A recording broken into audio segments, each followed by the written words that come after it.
Bismillahirrahmanirrahim. Dari assalamualaikum warahmatullahi. Assalamualaikum warahmatullahi wabarakatuh. Waalaikumsalam warahmatullahi wabarakatuh. Kembali lagi kepada kami di channel Leo Karim Nasihin. Nanti silahkan bagi yang menonton bisa di subscribe terlebih dahulu. Baiklah, saat ini yang ingin kami bahas, yang ingin kami sampaikan adalah tentang pengalaman-pengalaman kami yang ada di sini. Kenapa kita bisa sampai di Pondok Pesantren Madinah Munawwarah Semarang ini? Ya, kebetulan di samping saya ini ada pemilik channelnya sendiri, yakni Ustadz Khairun Nasihin, atau yang terkenal di media sosialnya adalah Leo Karim, pakai Karim Nasihin. Ya. Apa perlu dijelasin ini nama Leo Karim? Ya tentu. Tapi nanti ketika perjalanan ini, ya nanti pasti ya. Awalnya yang ingin saya tanyakan itu sebenarnya Ustadz Nasihin itu asalnya dari mana sih? Kalau saya itu aslinya dari Kedungwaru, Kecamatan Kunduran, Kabupaten Blora. Oh, aslinya dari Blora ya? Iya, negara Indonesia. Iya, negara Indonesia tentunya. Kemudian saya dengar dulu itu guru kita yang ada di sini, Abah Yayal Mutamakin, juga pernah mengendikan kalau beliau ini lahirnya juga di Blora. Itu lahirnya di Blora sebelah mana? Bloranya itu di desa saya. Oh, sama. Iya, di desa saya. Di desa Kedungwaru. Desa Kedungwaru. Oh, di desa Kedungwaru. Artinya ini suatu keistimewaan ini. Dulu guru kami lahirnya di desa Kedungwaru dan Ustadz Nasih juga hidup di desa itu. Ya. Jadi alhamdulillah kan beliau uminya Abah ya. Uminya Abah itu kan orang asli Dongwaru. Orang asli Dongwaru situ. Jadi Abah itu dapat salah satu orang Dongwaru situ. Jadi beliau lahir di Dongwaru. Kalau masalah ceritanya bisa tak ceritain 1 jam. Jadi nggak perlu diceritain. Stop. Panjang ya ceritanya. Ya. Oke, baiklah. Masih banyak hal yang ingin saya tanyakan, dan juga ini banyak pertanyaan daripada subscriber dan teman-teman yang ingin tanya tentang latar belakangnya Ustadz Nasihin itu seperti apa sih. Nah, yang pertama tadi sudah kita tanyakan, beliau aslinya dari Blora. Kemudian kenapa kok bisa sampai Semarang tadi? Ceritanya bagaimana? Dan juga saya ingin bertanya, dulu pernah mondok itu di mana saja sebelum di sini? Saya sebelum di sini pernah mondok di Trowolu, pondok pesantrennya Abah itu yang ada di Purwodadi, di Darut Tauhid. Darut Tauhid. Di sana saya pernah mondok 6 tahun. 6 tahun. Iya. Terus kemudian saya juga pernah mondok di Pati setengah tahun. Saya juga pernah mondok di Brakas sekitar 2 tahun. Brakas itu di mana tuh? Brakas itu di tempat itulah, di perbatasan antara Kudus dan Gerobokan. Kudus, Gerobokan, kemudian ada Brakas itu. Iya, itu perbatasan, salah satu perbatasan di sana. Itu saya pernah, alhamdulillah pernah mondok di sana, pondok Quran. Pondok Quran. Antum ini saya lihat fokusnya di Quran ini tuh. Iya. Apa pernah nggak dulu ngaji di pesantren yang biasa, pesantren salaf, pesantren yang ngaji kitab-kitab di situ? Ngaji kitab-kitab ya di pesantrennya Abah itu, yang di pesantren Trowolu itu kan khusus diutamakan kitabnya. Nah, diutamakan ngaji nahwu sorofnya dan kitab-kitabnya. Nah, jadi ketika di sana itu ngapalin kitab itu sudah selesai. Waktu teman-teman itu mikir jelimet bagaimana cara jawab persoalan di nahwu dan persoalannya, itu saya mending ngaji Quran aja. Ya nggak ngapalin, yang penting bisa ngaji aja. Iya. Jadi saya mulainya di sana. Istimewa ini artinya ketika santri-santri yang lain itu mereka fokus ngaji kitab, ngafalin Jurmiyah, Imriti Alfiyah, Ustadz Nasih disambitnya ngafalin Quran. Alhamdulillah. Dulu di sana disetorkan ke siapa tuh kira-kira? Kan itu ngajinya ngaji kitab. Kan ada nggak yang daripada pengurusan asal di sana yang peduli dengan santri-santri yang mau ngafalin Quran waktu itu? Kalau dulu karena termasuk saya memiliki himmah yang semangat yang kuat, ya saya selalu berusaha untuk saya setorin kepada siapapun. Nah, karena guru itu kan bukan hanya yang mengajari kita, bukan hanya yang di atas kita, tapi di bawah kita atau sekelas kita atau di atas kita itu guru kita. Yang penting mengajari kita satu huruf. Ya, walaupun satu huruf itu kata Sayyidina Ali, ana diman alamani harfa. Jadi saya di sana ketika setor itu saya setorin kepada santri waktu awal-awal, setorin ke santri berat karena saya dulu ngapalin sendirian, nggak ada yang ngapalin sama sekali. Jadi berat. Saya setorin kepada santri, saya kasih uang. Setelah saya kasih uang, atau mungkin bagaimana caranya santri ini, teman santri ini mau nyimak. Berjalan beberapa bulan dan abah mengetahui. Oh, sampai. Jadi ini menarik ini teman-teman semuanya. Awalnya itu Ustaz Nasi tadi menghafalin Quran, distorkannya ke teman-temannya karena waktu itu belum ada yang menerima. Ya, jadi saking semangatnya distorkan ke teman-temannya, teman-temannya dikasih jajan, kasih snack, kasih uang kadang gitu ya teteh. Sampai akhirnya guru mulia kita itu mengetahui. Nah, itu ketika abah mengetahui itu dari siapa mengetahuinya dan kemudian bagaimana responnya abah waktu itu? Abah dulu mengetahuinya ya mungkin dari itu sih, dari putra beliau atau mungkin dari santri-santri. Dan juga saya kan dulu sering di dalam masjid, ya ngaji-ngaji biasa di dalam masjid. Ya mungkin dengan berjalannya waktu, mungkin saya setoran kepada santri, mungkin abah kadang melihat. Jadi akhirnya abah mengetahui. Dan setelah abah mengetahui itu, alhamdulillah beliau mencarikan saya guru khusus untuk setoran. Saya setelah itu saya senang banget, paling senang banget. Saya bisa ngaji ke setoran Quran, walaupun berat. Saya setoran itu dari pondok ke tempat guru saya itu sekitar 1 kilo berjalan. 1 kilo, panjang saja. Iya, 1 kilo setiap siang.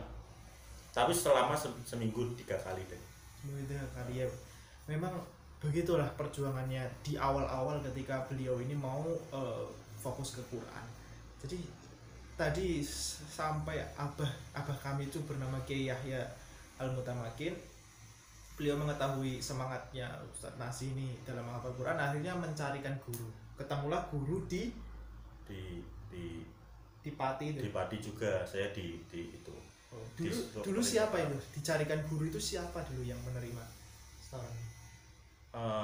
Yang menerima kalau yang di Trowolu. Iya, kalau yang di Trowolu siapa? Kalau di Trowolu beliau guru saya Ustadz Masrur, dan alhamdulillah beliau sampai sekarang pun selalu menanyakan keadaan saya, dan saya alhamdulillah selalu berusaha untuk silaturahim kepada beliau. Nah, ya jadi ada Ustadz Masrun yang beliau ini ditunjuk oleh abah untuk menerima setorannya Ustadz Nasihin yang saat ini. Iya. Kemudian setelah 6 tahun dari Trowolu, tadi kan saya pertanyaannya adalah kok bisa sampai Semarang, itu kan Iya. ternyata di panjang ya. Ceritanya setelah panjang. 6 tahun itu kemana dari Trowolu itu? Jadi saya selama 6 tahun itu nggak full ngapalin Quran ya. Setelah berjalannya waktu 3 tahun, saya mungkin baru mulai juz amma. Jadi saya di sana kurang lebih ngapalin Qurannya 3 tahunan, nggak full 6 tahun. Jadi setelah di sana itu ya saya alhamdulillah itu selesai saja. Jadi ngapalin Quran selesai saja, nggak ada yang lancar, belum ada yang lancar lah. Terus kemudian saya memiliki keinginan karena saya sudah merasa mungkin di Trowolu itu sudah merasa pas, sudah merasa mungkin kalau orang di pesantren itu juga ingin merasakan suasana baru kalau sudah lama. Ya. Jadi setelah saya di sana 6 tahun berjalan, saya pindah ke pondok yang abah tunjuk itu, yaitu Pondok Pati. Karena sebelumnya saya waktu masih di pondoknya abah itu, saya pernah disuruh puasa di Pati itu. Disuruh puasa di sana. Dan mudah-mudahan Allah memasukkan beliau ke surga. Beliau sudah meninggal. Beliau sudah meninggal, dan kemarin waktu meninggal abah ke sana. Saya bilangi abah ke sana. Itu nama pesantrennya apa tuh di Pati? Nama pesantren di Pati itu namanya Tahafudul Quran. Tahafudul Quran. Di Cengkal Sewu. Di Cengkal Sewu, nama pembinanya, kiainya? Kiai Haji Thaif. Kiai Haji Thaif yang almarhum itu ya. Ya. Semoga Allah mengampuni ya. Dan juga kita mendapatkan berkah ilmunya dari Iya. melalui Ustaz Nasi. Jadi saya di sana, kemudian saya setelah di Trowol itu saya ke sana itu kurang lebih setengah tahun. Setengah tahun saja. Jadi tidak lama ya di sana ya. Nggak tahu. Jadi Kemudian saya nggak hatam. belum selesai di sana. Belum selesai di sana. Ya. Kemudian tadi setelah dari sana kemana lagi? Saya setelah dari sana itu, saya waktu terakhir di sana itu kalau nggak salah puasa ya. Puasa itu ada yang ngajak teman lah, yang ngajak untuk pindah pesantren. Nah, ya udah saya ngikut. Di mana itu? Di Pati. Jadi di Brakas. Di Brakas itu suasananya gini, diceritain gini. Di sana juga ada qiraah sab'ahnya dan alhamdulillah gini. Jadi termasuk enak lah pesantrennya. Pesantren Quran juga enggak pesantren kan. Pesantren Quran juga di sana. Dan juga ada sekolah umumnya. Oh, ada sekolah umumnya. Baik. Di sana namanya apa? Pesantrennya itu namanya apa di sana? Di Brakas itu yang di pondok yang saya tempati itu namanya pesantrennya Al Jalil li Ulumil Quran. Al Jalil Li Ulumil Quran. Iya. Oleh kiainya namanya Kiai Haji Samsul Hadi. Kiai Haji Samsul Hadi ya. Masya Allah. Samsul Hadi. Karena memang Kiai Haji Samsul Hadi itu cukup terkenal dalam penghafal Quran. Kita mengenal beliau lebih dekat mungkin. Bagaimana menceritakan Anda? Kalau masalah sedikit seputar beliau waktu mondoknya, beliau itu waktu di pesantren itu, waktu mondok seperti gini itu, beliau di pondoknya setiap hari itu cerita ke kami itu ngaji binador itu sehataman setengah. Satu hataman setengah. Satu Binador. hataman. Satu hari. Iya, satu hari sehataman setengah. Beliau belum hafal. Masih proses. Proses. Wow. Jadi menurut kita itu sulit, tapi kalau seandainya kita mau ya bisa. Jadi seperti itu. Beliau sehataman setengah dan alhamdulillah saya dengan mendapat cerita-cerita juga dari semangat juga dari guru saya, beliau Abah Samsul Hadi, saya lebih semangat lah. Kemudian ini Ustaz, kira-kira apa dulu pesan dari Kiai Samsul Hadi? Karena saya lihat antum di sana selesai dia. Iya. Ya, hatam di sana ya. Saya alhamdulillah hatam di sana, wisuda di sana 2 kali selama 2 tahun. Wisuda 2 kali selama 2 tahun. 2 tahun. Wisuda 2 kali. Iya. Yang pertama wisuda Bil Ghaib, bil ghaib, yang kedua qiraah sab'ah. qiraah sab'ah. Jadi beliau juga menguasai qiraah sab'ah, teman-teman. Nanti di lain waktu kita bisa melihat bacaan qiraah sab'ah dari beliau. Ada juga video-video yang awal-awal dulu, tapi penontonnya waktu itu masih sedikit karena channelnya baru, subscribe-nya baru 5. Channelnya baru. Silakan bisa di scroll lagi video yang lama sudah pernah dicontohkan qiraah sab'ah. Dan juga tadi banyak. Kira-kira apa yang membuat panjenengan ini terkesan di pesantren Brakas itu? Kenapa kok sampai semangat jarak 2 tahun bisa selesai 2 wisuda?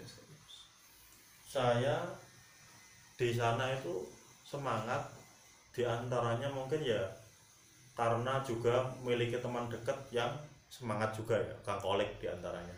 Oh, ada teman, ada sahabat antum di sana ya. Selalu saya itu orangnya kan, kalau seandainya ada teman yang semangat, saya pokoknya nggak mau kalah semangat dari dia. Ada teman yang ngajinya 2 jam misalkan, saya ingin lebih. Jadi seperti itu intinya waktu dulu. Pokoknya selalu ingin melebihi. Walau kita melebihi dalam kebaikan kan nggak dosa. Ya, ini bagus ini. Ini artinya beliau benar-benar fastabiqul khair, mau berlomba-lomba dalam kebaikan. Ya. Jadi saya di sana alhamdulillah setelah selesai itu kemudian saya mendapat motivasi dari guru saya.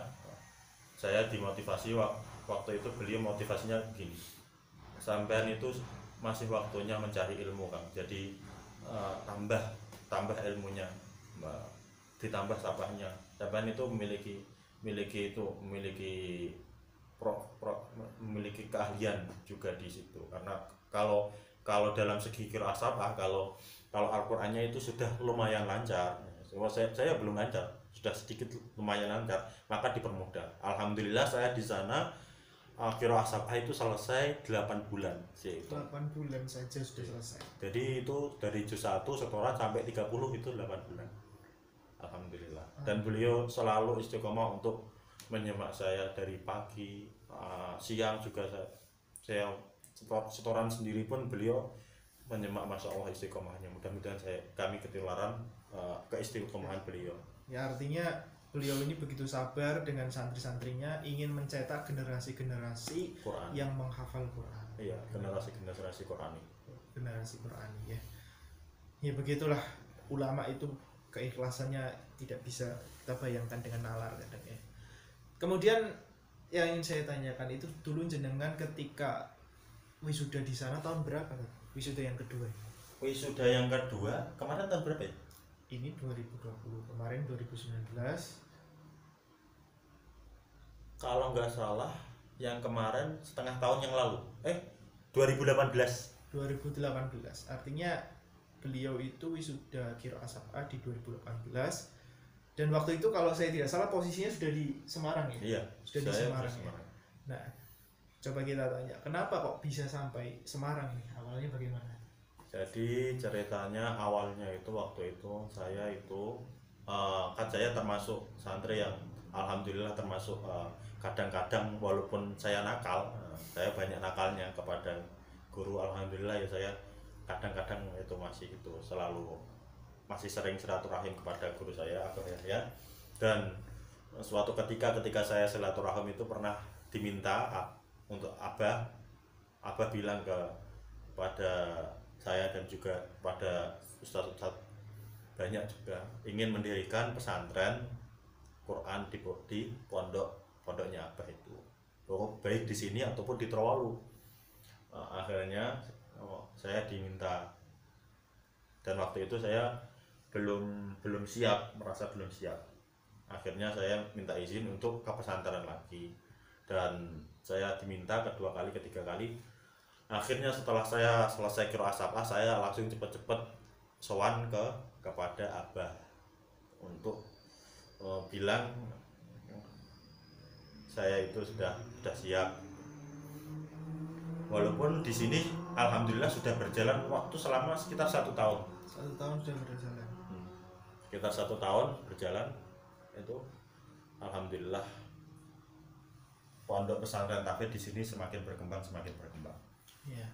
Jadi artinya waktu itu Abah itu memanggil beliau ya Ki Yahya, makin memanggil beliau untuk menyimak santri-santri yang ada di sini, yang ada di Semarang. Nah, pesantren tahfidz yang ada di Semarang itu namanya Markas Tahfidz Nasional. Nanti bisa diikuti di Instagramnya yang akan di-share di channel ini, channel Leo Karim. Instagramnya iya, Markas Tahfidz Nasional. Tulisannya Markas Tahfidz Nasional, MTN Semarang. Ya, nanti saya bisa perlihatkan juga.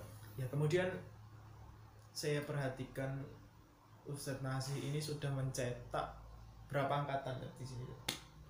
Kalau yang angkatan pertama yang jelas mereka selesai bukan di saya ya. Dulu sama Ustadz Haji. Sama Ustadz Haji dulu ya. Iya. Ini yang saya itu mulai angkatan kedua. Angkatan kedua. Ini sudah angkatan keberapa? Ini yang jelas kelima ya. Jadi 2, 3, 4. Saya nyimaknya itu 3 angkatan. Oh, sudah nyimak 3 angkatan ya. Alhamdulillah. Jadi sudah cukup banyak ini santri-santri beliau yang tersebar di seluruh Indonesia, karena program Markas Tahfidz Nasional ini gratis seperti yang di video yang sebelumnya sudah pernah diterangkan sama Kang Agus ya. Ya, Kang Agus. Itu. Programnya free 1 tahun, gratis tanpa biaya. Ya. Jadi itu seputar tentang kisah-kisahnya Ustadz Khairul Nasihin, yang beliau ini juga menyemak santri-santri tahfidz di sini yang mau menghafal Quran. Kisahnya memang panjang karena orang-orang yang mau menghafal Quran memang betul punya usaha keras, ada mujahadah sendiri. Iya, harus saya semangat. ingin bertanya, kira-kira dalam antum ini menghafal Quran, godaan terbesarnya itu apa? Dan juga upaya apa? Atau ada nggak sih tirakat yang antum jalani waktu itu? Kalau masalah godaan, ya kalau saya itu menurut saya pribadi sih nggak ada sih. Sebenarnya walaqad yassarnal qur'ana lidzikri fahal mim mudzakir. Sebenarnya kan sudah orang yang ingin ngapalin Quran, kata Allah di dalam Quran itu kan sudah mesti dipermudah. Bagi siapa? Bagi yang ingin bersungguh-sungguh ngapal. Kalau seandainya nggak ingin bersungguh-sungguh, ya gimana? Putus asa. Nah, jadi ini bisa ditiru nih buat teman-teman yang mulai ingin menghafal Quran, bersungguh-sungguhlah, benar-benar harus ada mujahadah di dalam. Iya, Kemudian ini Ustaz, ada nggak tirakat-tirakat yang jenengan lakukan agar hafalan itu kuat, kemudian agar lebih mudah lagi? Ya, kalau masalah tirakat itu waktu awal-awal itu saya puasa Senin Kemis. Puasa Senin Kemis ya tujuannya untuk menjaga diri, karena juga manusia itu kan ya gitulah, memiliki nafsu. Kadang-kadang itu memiliki malas, kadang-kadang orang ngapalin Quran itu, dan juga banyak juga santri-santri yang cerita ke saya kalau mereka itu, Ustadz kalau saya ngapalin Quran itu kalau seandainya nggak hafal putus asa, mending tidur aja. Jangan. Kalau kita putus asa udah istirahat, cari hiburan yang lain dulu, tapi jangan putus asa. Kalau kita putus asa ngapalin Quran, sudah stop, ente ngapalin Quran sampai situ aja. Tapi kalau seandainya kita selalu bersemangat, pasti Allah permudah. Dan saya termasuk setelah puasa Senin Kemis itu saya di Brakas mulai minta ijazah kepada salah satu guru, yaitu Kiai Mbah apa yang memiliki pondok pesantren Darul Falah di Bareng itu, namanya Mbah Baidowi. Itu saya minta ijazah sana, saya di sana saya puasa dalail Quran. Jadi dalail Quran berapa tahun itu? 1 tahun. 1 tahun lebih, beda-beda sih, ada yang 1 tahun. Kalau saya 1 tahun lebih 2 bulan lebih 2 minggu. 2 minggu ya sampai hafal ya. Kemudian itu tuh awalnya bagaimana, kenapa antum bisa ketemu sama Mbah Baidowi terus minta ijazah? Emang disengaja atau pas tidak sengaja? Awalnya saya ngelihat di sana santri-santri itu banyak yang puasa, banyak yang puasa dalail. Dan kemudian saya datang minta ijazah kepada guru saya Abah Samsul Hadi. Beliau menyampaikan kalau minta ijazah itu kepada Sohibul Mu'jiz aja kan, kepada yang lebih ahlinya, yaitu Mbah Baidowi. Akhirnya saya ke sana dan saya sudah datang ke sana sekitar 3 kalian. Yang pertama saya minta ijazah dalail Quran, yang kedua ngantar teman, yang ketiga minta ijazah dalail khairat. Kalau dalail khairat lama kan?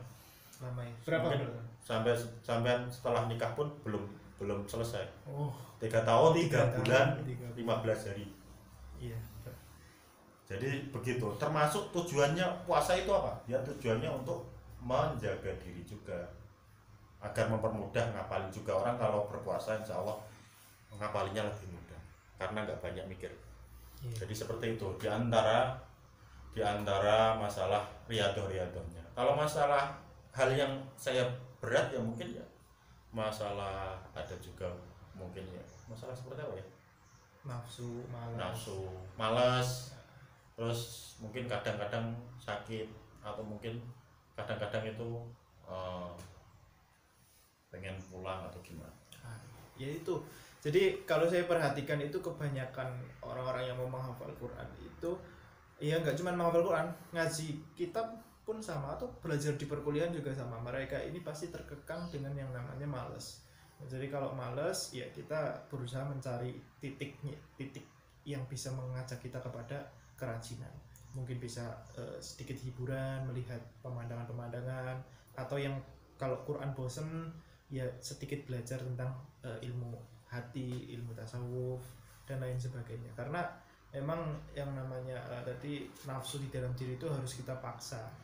Ya sebagaimana dalam Burdah Imam Busiri, ya nafsu katifli intahmihu syafa'ata kubir rodoi wa intaftinhu yang fatimi. Jadi nafsu itu memang seperti anak kecil. Kalau dia ini tidak kita sapih ya, mereka akan menyusu kita sampai kita besar. Nah, ya bagi yang punya nafsu bisa dipaksa nafsu itu. Dan juga tadi kalau punya malas, cari titik-titik yang bisa mengajak kita kepada kerajinan.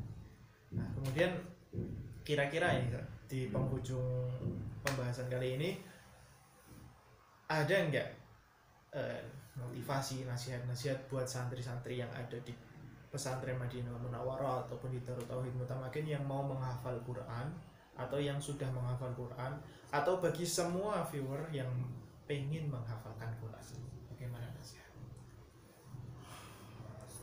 Kalau mungkin nasihat untuk pribadi saya dan bagi teman-teman yang melihat, bagi yang ingin ngapalin Quran, pertama kita niatin lillahi ta'ala, jangan niat untuk apa-apa. Pertama niat yang paling utama. Terus kedua, saya dulu niatnya diantaranya karena cita-cita orang tua, mewujudkan cita-cita orang tua. Yang penting pertama adalah niat lillahi ta'ala. Yang kedua, niat untuk memberikan manfaat kepada umat sebanyak-banyaknya. Dan setelah ngapal mungkin ada masalah kesulitan dan putus asanya, kita semangat diantaranya dengan berpuasa atau dengan berziarah kepada ulama-ulama yang ahlul Quran agar kita dipermudah untuk ngapalin Quran. Terus masalah itu santri-santri yang proses ngapalin ya, agar dipermudah, ziarah kepada sebanyak-banyaknya ulama yang penghafal Quran akan jenengan ketularan mereka. Baik itu yang lebih bagusnya yang masih sugeng, yang masih hidup. Tapi kalau yang sudah meninggal nggak apa-apa, ya roh juga. Saya juga dulu gitu. Tetap saya lebih sulit ngapalin daripada semua. Saya termasuk orang yang sulit ngapal. Tapi alhamdulillah dengan berziarah itu Allah mempermudah dan termasuk alhamdulillah dilancarkan. Dan kemudian untuk yang ingin menjaga hafalannya, guru saya itu sudah memberikan wasiat, memberikan ijazah, diantaranya adalah fahmi bisaukin, 1 minggu hatam. 1 minggu hatam itu adalah dilakukan oleh kebanyakan sahabat, mayoritas sahabat itu melaksanakan fahmi bisaukin ini, menjaga hafalan Quran dengan seminggu hatam. Walaupun orang ngapalin Quran nggak lancar nggak apa-apa, yang penting kita jaga, kan menjaga Quran itu seumur hidup. Jangan kita walau sudah ngapalin Quran terus kita nggak lancar, kita putus asa. Lah itu termasuk ente tandanya putus asa terhadap Quran. Jangan ya, jadi seperti itu. Semangatlah untuk ngapal ya. Jadi itu nasihat yang dari Ustaz Nasi ya, cukup bagus. Semangat, jangan sampai putus asa, karena tujuan setan itu adalah agar kita putus asa. Selagi kita bisa mengantisipasi itu, maka setan nanti akan menyerah sendiri ya. Ya, itu saja mungkin pembahasan kita pada kali ini. Semoga apa yang kita bahas ini bermanfaat. Kami juga mohon maaf apabila ada salah-salah, dan ini momennya menjelang lebaran ya. Jadi setelah ini mungkin kami akan stop dulu untuk meng-share video karena terkendala dengan sinyal-sinyal yang ada di desa masing-masing ya. Karena kami juga ada mudik dan libur juga di rumah. Iya, semoga Ramadan ya, lebaran nanti bisa saling memaafkan satu sama lain. Ya, kami pamit, kami mohon izin. Sekian, assalamualaikum warahmatullahi wabarakatuh. Sampai jumpa.